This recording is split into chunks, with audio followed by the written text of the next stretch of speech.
Mr. Happy Living here, and I'm happy to be broadcasting from WITV7 in the beautiful Queen City, Charlotte, North Carolina. Hey friends, please take a minute and imagine. Just imagine how you'd feel living the unique and distinct life you were put on this planet to live, doing work you love, with people you love, in places you love, and all the while creating something of real value to others. It's what I call a life of significance. And I can tell you, it makes for a very happy life. And so can Davitra Harrell. She's my guest star today, and she's here to share her unique journey to her life of significance. Hey, Davitra, welcome to the Something Significant Show.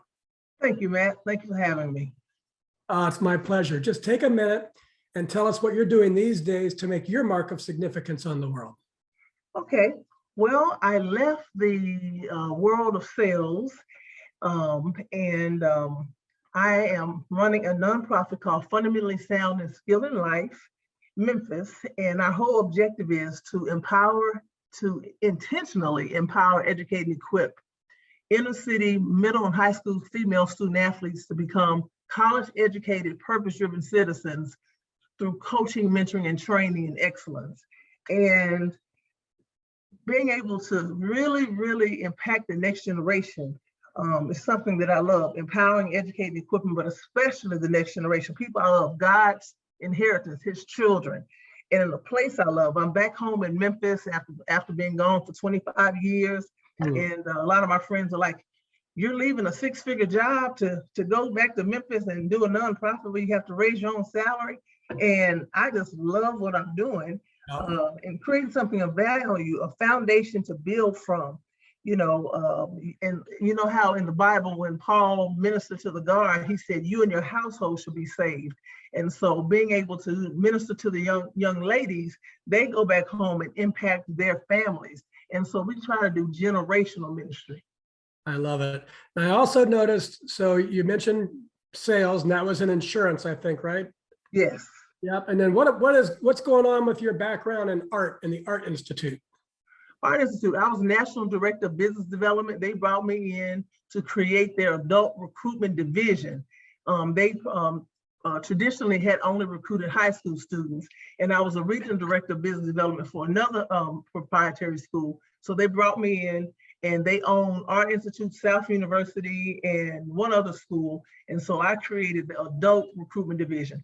So I had 22 reps nationwide, and what we did was we created opportunities for matriculation agreements, contract procurement to get those corporations to send their employees to our school. So I had 22 reps nationwide, traveled about 85% of the time, and did very well. We made 150% of our goal, but I just didn't have a sense of joy in what I was doing, even though I made very good money. Yeah, well, there you go. And how long have you been 100% fundamentally sound focused? Since September. I worked for another nonprofit here in Memphis for 3 years, and I had to raise my own salary, which is a paradigm shift for me. But what I realized, fundraising is just like sales, and I've done sales and done it very successfully on a high level. And so when I realized, wow, I can fundraise, I decided that I wanted to target female student athletes. And so I launched out on my own and stepped out on faith. And we've already adopted some schools. I already had 3 skills camps. We have a camp for foster children going on this Saturday. But I wanted to impact a little corner that I felt called to. And so that's why I just jumped out there and did it. That's awesome. All right, Davitra, let's do a little mathematics now, and let our friends across the World Wide Web get to know you through the equation of our happy formula. And you know the one, it's simple, but it's very powerful. Capacity plus purpose equals happy. So let's start with capacity. What are your practices for building your personal capacity, whether it's physical, mental, spiritual, financial, emotional? In other words, Davitra, what do you do on a regular basis to create all the capacity you need to take good care of yourself and your loved ones, and still have plenty left over to give to others? Okay. Well, physically, I swim 3 to 5 days a week to keep my physical capacity up. I do all of my annual physicals and everything, and I follow the Mediterranean diet. And it's kind of like the blood type diet. So it's a combination of the two of those. And I found that the Mediterranean diet works best for my blood type. Mentally, I read diverse books to keep myself sharp. And sometimes I go back and revisit books. Right now, I'm revisiting the Malcolm Gladwell series. Spiritually, yeah, I'm sure you've heard of Malcolm Gladwell. Great stuff. Tipping Point and Outliers and David and Goliath. Spiritually, obviously, a part of a local church. I have prayer partners and accountability partners. And I also do assessments once or twice a week to determine if I have any level of offense, if there's anybody I need to forgive and release and be free of and everything. And so I make those assessments at least a couple of times weekly. Financially, I have, of course, a financial advisor to help me with retirement. But also I have a very close friend, family friend, who is much better with finances than I am. And so he's my accountability partner.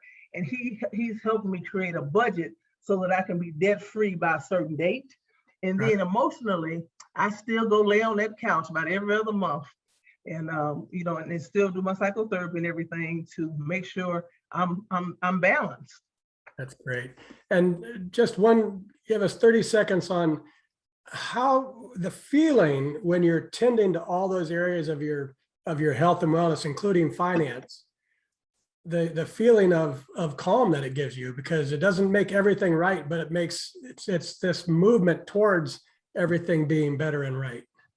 Yes. As a matter of fact, when you feel as if your business is in order, you're able to focus on ministry much better. But when 100%. Things are chaotic, it flows into what you're doing. All right. Well, before moving on to purpose, or we could call that ministry as well, let's discuss my very favorite capacity building concept called having a Kaizen state of mind. And Kaizen is this beautiful Japanese idea that small incremental improvements add up over time to yield great big results. A Kaizen state of mind is knowing there's always something I can do better tomorrow than I did today. So it's a positive mindset. It's optimistic. It creates this gentle and yet powerful and continuous uplifting of my life day after day after day. So Davitra, how does a Kaizen state of mind help you to increase your personal capacity to continuously become more so you can continuously give more? Well, I lost my mom when I was like 20 years old. And so I have a group of older women. The word talks about older women training the younger women. And I believe very strongly in the wisdom of older women. And so I have 3 older women that I spend a significant amount of time with. And I have one that is my that are my business mentors. And I see them, I talk to them about quarterly. And so, you're talking about accountability. They are both CEOs and presidents of their respective organizations, and they hold me accountable. And so basically, we have our conversations and everything. And when you got people like that, you already have to have a list of what you want to talk about. So you're not wasting any time. But the accountability, going back and making, what did you do the last thing I told you? And I'm never going to waste their time and go, well, no, I really didn't do what you told me last time, because I'm ready for some new stuff. So the accountability with them is really something that I really look forward to in terms of encouragement, business-wise, physical-wise, emotional. They kind of cover the whole gamut. Additionally, I'm really serious about becoming debt-free. I want to be debt-free. And so my financial advisor, he's put me on a budget. I'm not always real happy with that budget, but I'm getting better and I'm seeing myself improve on my spending. Some of the frivolous spending, that can go towards a credit card, that can pay this off and everything. And so my house, getting incremental income. I have 2 master suites in my house. And so I rent one of the rooms out, and that pays 2 or 3 bills a month. So, just being a good steward. And, the word says the wealth of the wicked is stored for the righteous, but you have to be ready to be a good steward before God will release that to you. And then reading. I read a great deal. I have 4 bookshelves in my bedroom alone. And Sometimes I'm reading new books, and sometimes I'm revisiting books. So my reading, I'm always reading to try to continue to improve myself. Very good. And your accountability partners, and also, what did you say when you were talking about your practices, that every once in a while you do a reflection or you look back and make decisions? What did you call that? My assessments to see if I need to forgive, if I need to forgive anybody, release anybody. If there's anybody I need to clear out, that's what I do. So your personal assessments and your accountability partners is kind of a structured way of Kaizen, of, yes, making sure you're getting further, or I think like getting rid of something as well, failing fast and moving on for something that's not serving you. Right, so exactly. Because every good thing is not a God thing. Very good. Okay, so let's dive into purpose, the second element of the happy formula. And I've observed that major life transformations, the big stuff, and discovery of purpose or discovering your ministry often comes from devastation, addictions, disease, death, disaster. Some big crisis strips a life to its core. However, in my second book, Turning Inspiration into Action, I share the transformational process that I've used to discover my purpose using inspiration. So how about you, Davitra? Was there a specific moment or event or crisis or inspiration that revealed to you the purpose you were meant to live? I would have to say, Matt, it was the death of my mother, February 3rd, 1989. I just turned 20 years old, and I was so depressed. I was playing basketball for the University of Memphis at that time. I transferred from Kentucky to come home to take care of my mom. Okay. And we had together, we had been very abused with my father. And then when she divorced my father, then she became the abusive alcoholic. But I took the chance to come home and take care of her when she became terminally ill. But when she died, I was so depressed, I checked myself into a psych unit. And so I was sitting there, my mom's gone, my father had abandoned me after the divorce. And I was sitting on the psych unit, and I said, I survived my childhood for some reason. Any brothers or sisters? I was raised an only child. Only child, so the family is gone. Yes. And so, so shortly after my mom died, I graduated from college, and my first job was on a juvenile psych unit. So I'm sitting there during the nap time in the middle, so I could see both hallways. This young lady came out and she says, Miss Harrell, can I talk to you? Well, they call me Coach D. I said, sure. She comes down and she says, Coach D, forget it. I don't want to talk to you. You don't know what it's like to be abused, abandoned, betrayed, and suicidal and damaged, and feel like damaged goods. And so, like when I was on that psych unit, I felt like I have survived my childhood for some reason. But then the reason clicked right then. She said, Miss Harrell, why am I going to waste time talking to you? You don't know what it's like. I said, actually, I do. I know what it's like to be damaged, because I had been sexually abused by my grandmother. And when I tried to connect with my father, he tried to rape me. So I knew what it's like to feel abused and damaged, to feel abandoned. My dad abandoned me after the divorce. I know what it's like to be betrayed. My mom betrayed me because she became the abusive alcoholic after the divorce. And then I remember being suicidal. I said, so I have been at all those places. And I remember in the weight room when I was an athlete, they had a big sign on the wall, no pain, no gain. Well, I changed that. My motto is no pain in vain, no pain in vain. And so I was able to start ministering. I said, that's it. I'm supposed to minister to kids who've been abused and felt damaged, and let them know that what God says about you supersedes whatever has happened to you, and whatever abuse you've experienced. God says you are still the beloved and you are of value. And so that really, really framed what I was supposed to be doing. So this was you were 20 years old. Yes. Early 20s rather. Yes. So how many years ago? I don't mean to, 20, 30 years ago? That was 30 years ago. 31 years ago. Okay, you just got to fundamentally sound just recently. Right. So you discovered this this is your reason, this is your ministry.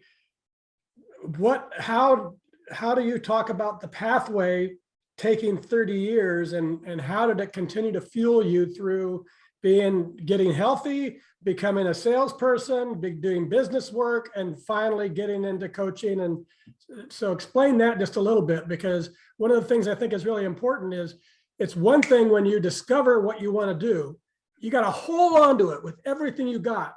But that doesn't mean you can just rush out and start doing it, because you have to take care of life too. Right. So what I did, how do we get there? I became a children's and youth pastor at the age of 22. Okay. I was a children's youth pastor, was ordained and everything. I was a student minister first, and then I became a children's youth pastor at an inner city church, worked there for 4 or 5 years. I went to seminary after undergrad, and then I moved to Oklahoma to get some practical ministry training. And so there is where I started Fundamentally Sound, is when I started doing these outreach camps to minister to kids. Because when my needs were more cooperative, I would drive through the projects and I'd say, hey, come on, let's go to Bible study. And they said, oh, no, lady, we don't want to go. I said, well, I tell you what, if I can beat all of y'all, then y'all come to Bible study. And so I beat them. I took my loafers off, put my sneakers on. I beat them. And they said, look, just get in the van. The woman can play. Don't get embarrassed. Just go to church. And so that's when I started doing basketball lessons and training and doing church camps and corporate camps to minister. So I've been teaching basketball. At that point, I use basketball as a means to get the kids, to engage them and to do ministry. So I've been doing this since I was 20 years old. Great, good stuff. And then one more thing on the transition from feeling depressed and abandoned and having that child come up to you in the hallway and discovering it. How quickly was that discovery? Was it some instant thing that you went from hopeless to hopeful, or did it take a period of time for you to figure it out? It took a period of time. I knew what I was supposed to do, but I also knew that I needed some healing myself to be able to have the capacity to minister to the kids I needed to minister to, because I had gone through some serious hell. Yeah. And so I started some intensive therapy myself. And that young lady I actually ended up being her emergency foster parent because she lost a placement. So she and I still have a relationship to this day. It was interesting. I was a 23-year-old grad student, seminary student, and she was 15 years old, and I was a guardian. And we looked around the same age. So I caught her skipping class, and I took her back to the school, and the principal, I had to show the paperwork for him to even believe I was a guardian, because we looked the same age. So I've been doing this work since I was 20. Good stuff. Okay, Davitra, let's pause here so I can tell everyone about 3 things. Okay. How they can get crystal clear about what they want from life, and then how they can design their life on purpose so they'll get it, and how Happy Living is standing by to help them.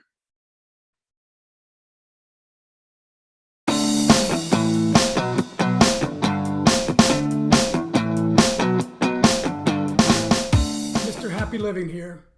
I love good things made for good people. That's why I love Happy Living's online e-course. It's an 8-week-long deep dive into you and the inspired life you want to live. The life you were put here on this earth to live. The one that you and only you can live. 8 weeks of lectures and ideas and topics and supporting materials and powerful self-improvement tools. All designed for you. All designed to help you create the tools and the power and the confidence you need to discover your purpose and to discover the life you were meant to live, and to feel incredibly inspired and motivated to decide you will live your life to its fullest. It's all designed to help you create the unique and distinct philosophy of you and your inspired life. Go to happyliving.com, select our e-course, and save $100 with promo code WYTV7. And for every enrollment, I'll donate another $100 to WITV7. For $300 and about 30 hours, I promise you'll never, ever be the same again.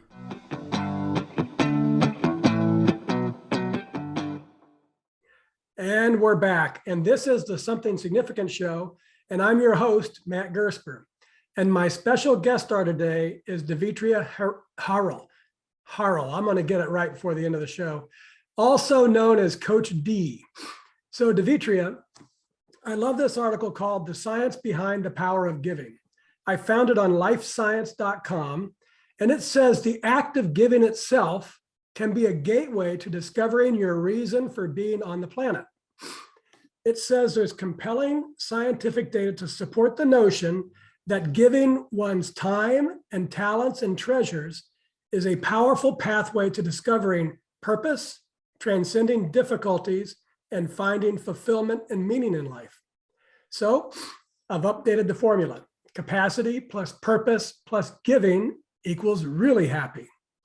So what do you think, Davitra, from your own experience, have you found that giving your time and talents and treasures has been a pathway for discovering your purpose and transcending difficulties you've faced and for bringing real meaning into your life? Absolutely. Someone always says that bees hum when they're making honey. And if you're doing what you love, you never work a day in your life. And so with my giving, when I'm walking in that purpose and giving what I'm supposed to give of myself, and it does transcend difficulties. I had recently the worst case of tardive dyskinesia the doctor said they'd ever seen. But I was coaching a middle school. Explain to our audience what that means. Tardive dyskinesia is that they have that commercial. You know, I have this involuntary body movement. It's an adverse reaction to meds. And so I had that going on, couldn't drive for a couple of weeks, couple months actually.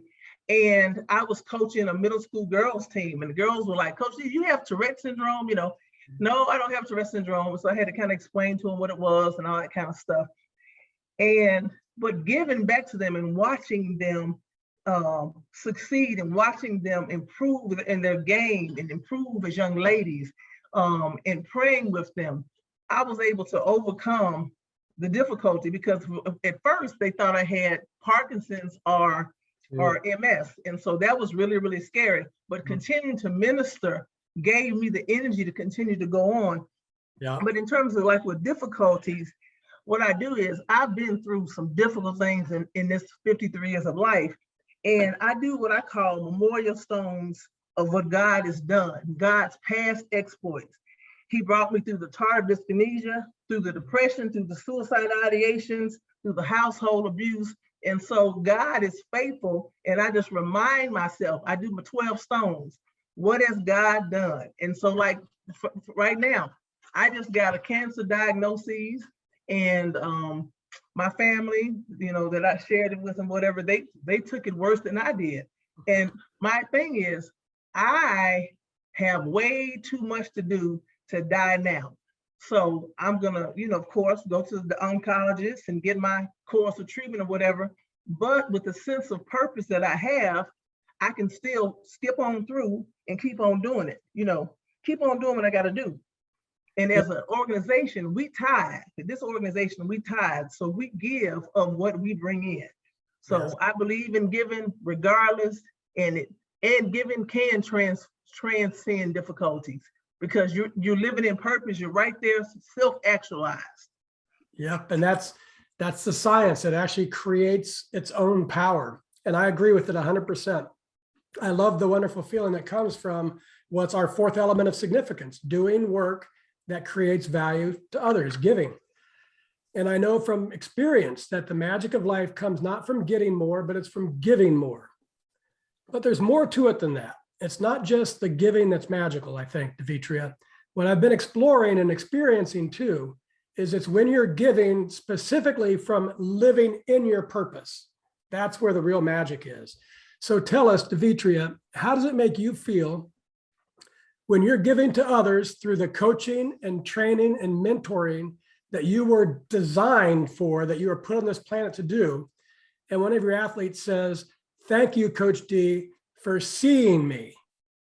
And another says, I want to know your God, the God that gives you that much peace in crisis. And another says, Coach D, while teaching me basketball, you have taught me a lot about how to live. So Coach D, how does all that make you feel? It makes me feel as if I'm doing exactly what I was born to do full time, because I've done it like many times part-time and been in my sales job, and that funded me doing it. But I said, I'm going all in doing this full time. I feel, as Martin Luther King says, self-actualized. I'm doing what I was born to do. And it's a self-fulfillment that you have. It feels great, doesn't it? It feels amazing. And that's it. That's the magic. It's one great big happy circle, Davitra. Giving your time and talents and treasures is a powerful pathway to discovering purpose. And giving from living your purpose brings profound joy to your life. So giving leads to purpose, and giving from purpose leads to joy. So to more properly reflect the exponential power of the happy formula, I've got to tweak it just a bit more. It should be capacity times purpose times giving equals happy to the third power. And that's really, truly, deeply happy. Is that sounding about right to you? It does. Very good. All right, let's wrap things up with a lightning round. I'll read a few of my very favorite quotes and then you respond to us telling what it means to you. First thing that comes to mind, because it's called a lightning round. Okay. I have some prepared for you, but based on what we just talked about, I'm going to give you one that came from my past to start with. And it says, your day belongs to another's dream. My day belongs to another's dream. The passage of scripture that comes to mind immediately when you said that was, all of creation is waiting for the manifestation and groaning, waiting for the manifestation of the children of God. And so there's somebody waiting to hear for me to get over what I have to get over so I can help them get over what they have to get over. Somebody else's deliverance is waiting on me. Love it. From Hemingway, the world breaks everyone, and afterward, some are strong at the broken places. World breaks for everyone. And some are the world breaks everyone. The world breaks everyone. Yep. And afterwards, some are strong at the broken places. Absolutely. After having broken my arm and had to rehab many, many times, that broken place, there's purpose in that brokenness. In that brokenness comes strength.